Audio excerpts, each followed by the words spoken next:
Orbits of inner planets are shown as large circles in this computer-generated snapshot of actual known objects as of July 20, 2002. Green dots represent asteroids in the main belt between Mars and Jupiter. Red dots are asteroids that stray out of the main belt and pose a small but known possible risk of hitting Earth. Credit MPC, CBAT, Harvard CFA, IAU scattered in orbits around the Sun are bits and pieces of rock left over from the dawn of the solar system. Most of these objects, called planetoids or asteroids, meaning star-like, orbit between Mars and Jupiter in a grouping known as the main asteroid belt. The main asteroid belt lies more than 2.5 times as far as Earth is from the Sun. It contains billions, maybe even trillions, of asteroids. Most of these are relatively small, from the size of boulders to a few thousand feet in diameter. But some are significantly larger. Early in the life of the solar system, dust and rock circling the Sun were pulled together by gravity into planets. But not all of the ingredients created new worlds. A region between Mars and Jupiter became the asteroid belt. Occasionally people wonder whether the belt was made up of the remains of a destroyed planet, or a world that didn't quite get started. However, according to NASA, the total mass of the belt is less than the Moon, far too small to weigh in as a planet. Instead, the debris is shepherded by Jupiter, which kept it from coalescing onto other growing planets. Observations of other planets are helping scientists to better understand the solar system. According to a developing theory known as grand tack, in the first 5 million years of the solar system, Jupiter and Saturn are thought to have moved inward toward the Sun before changing direction and heading back to the outer solar system. Along the way, they would have scattered the original asteroid belt before them, then sent material flying back to refill it. In the grand tack model, the asteroid belt was purged at a very early stage and the surviving members sample a much larger region of the solar nebula. John Chambers of the Carnegie Institution for Science wrote in a Perspectives piece published online in the journal Science. Our solar system isn't the only one to boast an asteroid belt. A cloud of dust around a star known as Zeta Leporis looks a lot like a young belt. Zeta Leporis is a relatively young star, approximately the age of our Sun when the Earth was forming, Michael Jura said in a statement. The system we observed around Zeta Leporis is similar to what we think occurred in the early years of our own solar system when planets and asteroids were created. A professor at the University of California, Los Angeles, Jura has since passed away. Other stars also contain signs of asteroid belts, suggesting that may be common. At the same time, studies of white dwarfs, sun-like stars at the end of their lifetimes, show signatures of rocky material falling onto their surface that suggest such belts are common around dying systems. Asteroids, such as Itokawa, pictured here, are thought to be more like piles of rubble loosely clung together, than solid chunks of rock. Credit ISASJAXA. Most of the asteroids in the main belt are made of rock and stone, but a small portion of them contain iron and nickel metals. The remaining asteroids are made up of a mix of these, along with carbon-rich materials. Some of the more distant asteroids tend to contain more ices, although they aren't large enough to maintain an atmosphere, but there is evidence that some asteroids contain water. Built and managed by the Johns Hopkins University Applied Physics Laboratory, Laurel, Maryland, NEAR was the first spacecraft launched in NASA's Discovery program of low-cost, small-scale planetary missions. Credit NASAJPLJHUAPL. Some asteroids are large, solid bodies. There are more than 16 in the belt with a diameter greater than 150 miles 240 kilometers.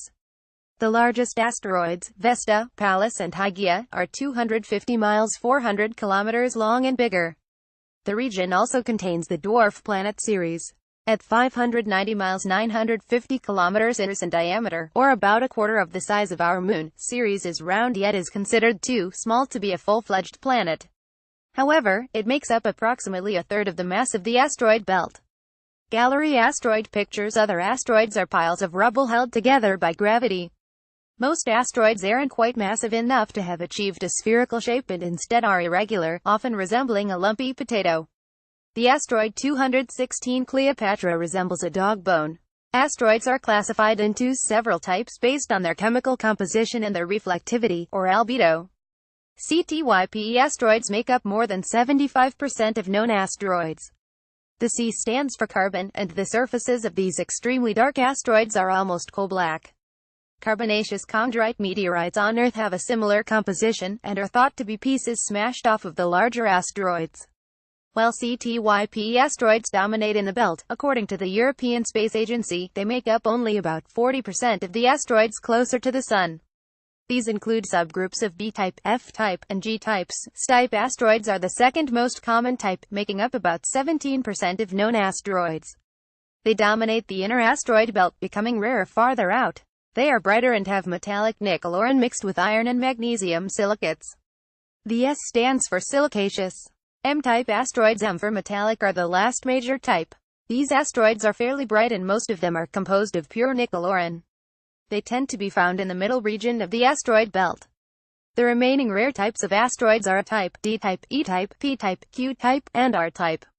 In 2007, NASA launched a mission, Dawn, to visit Ceres and Vesta. Dawn reached Vesta in 2011 and remained there for over a year before traveling on to reach Ceres in 2015. It will remain in orbit around the dwarf planet until the end of its mission. Related asteroid Vesta and NASA's Dawn spacecraft. While most of the asteroid belt is made up of rocky objects, Ceres is an icy body. Hints of organic material spotted by Dawn suggest that it may have formed farther out in the solar system before landing in the belt. While the organics have only been seen on the surface, that doesn't mean more material might lie on the dwarf planet. We cannot exclude that there are other locations rich in organics not sampled by the survey, or below the detection limit. Maria Cristina de Sanctis, of the Institute for Space Astrophysics and Space Planetology in Rome, told Space.com by email. The main belt lies between Mars and Jupiter, roughly 2 to 4 times the Earth-Sun distance, and spans a region about 140 million miles across. Objects in the belt are divided into 8 subgroups named after the main asteroids in each group. These groups are the Hungarias, Floras, Phocaea, Coronas, Eos, Themis, Cybels and Hildas. Although Hollywood often displays ships making close calls through asteroid belts, the trip is generally uneventful. A number of spacecraft have safely traveled through the asteroid belt without incident, including NASA's New Horizons mission to Pluto. Fortunately, the asteroid belt is so huge that, despite its large population of small bodies, the chance of running into one is almost vanishingly small, far less than 1 in a billion, wrote New Horizons principal investigator Alan Stern. If you want to come close enough to an asteroid to make detailed studies of it, you have to aim for one. Within the asteroid belt are relatively empty regions known as Kirkwood gaps. These gaps correspond to orbital resonances with Jupiter, the gas giant's gravitational pull keeps these regions far emptier than the rest of the belt. In other resonances, the asteroids can be more concentrated. Johann Titius, an 18th-century German astronomer, noted a mathematical pattern in the layout of the planets and used it to predict the existence of one between Mars and Jupiter. Astronomers scoured the heavens in search of this missing body.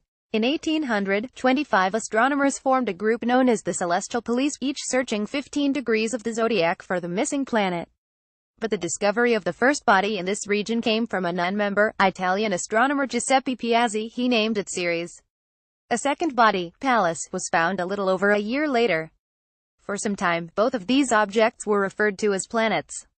But the discovery rate of these objects increased, and by the beginning of the 19th century, more than 100 had been found. Scientists quickly realized that these were too small to be considered planets, and they began to call them asteroids. Follow Nola Taylor Reddit at NolaTred, Facebook, or Google. Follow us at space.com, Facebook or Google.